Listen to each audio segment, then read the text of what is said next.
শীতের সময় হাঁসের মাংস খেতে কিন্তু একটু বেশি মজা লাগে, তাই না? আর রান্নাটা যদি হয় মায়ের হাতে তাহলে তো আর কোনো কথাই নাই। আজকে খুবই মজা করে খেলাম মায়ের হাতে দেশি হাঁসের মাংস রান্না। হাঁসের মাংস খাওয়ার জন্য বেশিরভাগ মানুষ 300 ফিট শাকিলা আপার দোকানে দৌড়াদৌড়ি করে। আমার মনে হয় শাকিলা আপার দোকানে দৌড়াদৌড়ি করার থেকে বাসায় রান্না করে খাওয়া বেশি বুদ্ধিমানের। যাই হোক, মনকে সান্ত্বনা দিলাম, আমি তো আর যেতে পারলাম না শাকিলা আপার দোকানে, তাই বাসায় রান্না করে খেলাম অনেক মজার হাঁসের মাংস। এখানে বাড়িতে পালা একটা দেশি হাঁস ভালো করে পরিষ্কার করে আমি ভালোভাবে কেটে নিচ্ছি। হাঁসের মাংস অনেক বেশি শক্ত হয়, তাই আমার কাটতেও অনেক বেশি কষ্ট হয়েছে। পুরো হাঁসটা ভালো করে কেটে আমি এখানে 4 থেকে 5 বার ভালো করে পানি দিয়ে ধুয়ে নিব। যদিও বা আস্ত একটা হাঁস পরিষ্কার করতে, কাটতে, ধুতে অনেক বেশি কষ্ট হয়, তারপরেও খেতে কিন্তু অনেক ভালো লাগে। হাঁসের মাংসগুলো ভালো করে ধোয়া শেষ, এবার কেটে নিব অনেকগুলো পেঁয়াজ। হাঁসের মাংস রান্না করতে পেঁয়াজটা একটু বেশিই লাগে, শুধু পেঁয়াজ না সব রকম মশলা একটু বেশিই লাগে। কেটে ধুয়ে পরিষ্কার করে আমার আম্মুকে সবকিছু রেডি করে দিলাম। এবার রান্নাটা করবে আমার আম্মু। কড়াইতে সবগুলো পেঁয়াজ দিয়ে এবার দিয়ে দিল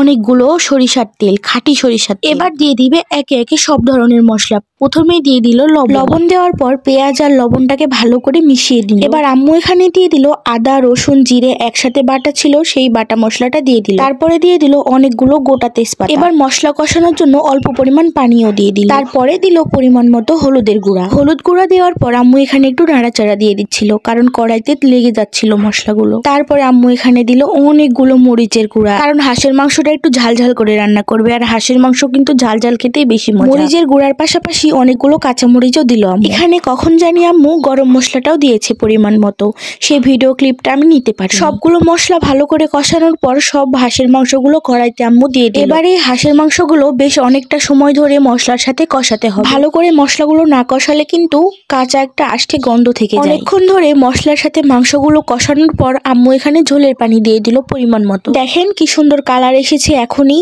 আমার তো এখনই দেখে খাওয়ার জন্য লোভ লাগছে। কথা বলতে বলতে কিন্তু রান্না প্রায় শেষের দিকে। গোটা জিরে তাওয়াতে ভেজে গুঁড়ি করে সেই গুঁড়িগুলো তরকারির উপর দিয়ে ছিটিয়ে দিই। এভাবে মাংস রান্না করে উপর দিয়ে জিরার গুঁড়ি ছিটিয়ে দিলে কিন্তু অনেক বেশি মজার হয় তরকারি। আমাদের পরিবারের সবাই কিন্তু হাঁসের মাংস খেতে অনেক পছন্দ করে। অনেকে বলে হাঁসের মাংস রান্না করলে খেতে পারি না, মাংস থেকে গন্ধ আসে। এইভাবে রান্না করলে কিন্তু একদমই মাংস থেকে গন্ধ আসে না, আর অনায়াসে এই মাংসর তরকারি দিয়ে 1 প্লেট ভাত শেষ হয়ে যায়। আমি কিন্তু এখানে কাউকে রান্না শিখাচ্ছি না, আমার আম্মু যেভাবে রান্না করে শুধুমাত্র সেটাই দেখা। জিরা গুঁড়ি করে তো দিলই, তার পাশাপাশি আমার আম্মু ধনিয়া জিরার গুঁড়িটাও আবার দিয়ে দিল। চুলার উপরে মাংসের কড়াইটা রেখে এবার আমি একটা বাটিতে করে অল্প অল্প করে তুলে নিয়ে গিয়ে সবাইকে দিব খাওয়ার জন্য। মাশাআল্লাহ, কত সুন্দর কালার এসেছে তরকারি। হাঁসের মাংস রান্না করলে ভালো মাংসর থেকে হাড্ডি গুড্ডি বেশি হয়, তবে হাড্ডি গুড্ডির জন্যই কিন্তু হাঁসের মাংস বেশি ভালো লাগে আমাদের। আমি তরকারিটা খাওয়ার পর এখন ভয়েস দিচ্ছি। তরকারিটা এত মজার হয়েছিল যে আমি এখন এডিট করতে করতে আবার খেতে ইচ্ছা হচ্ছে। আজকের মতো ভিডিওটি এখানেই শেষ করছি। খোদা হাফেজ সবাইকে।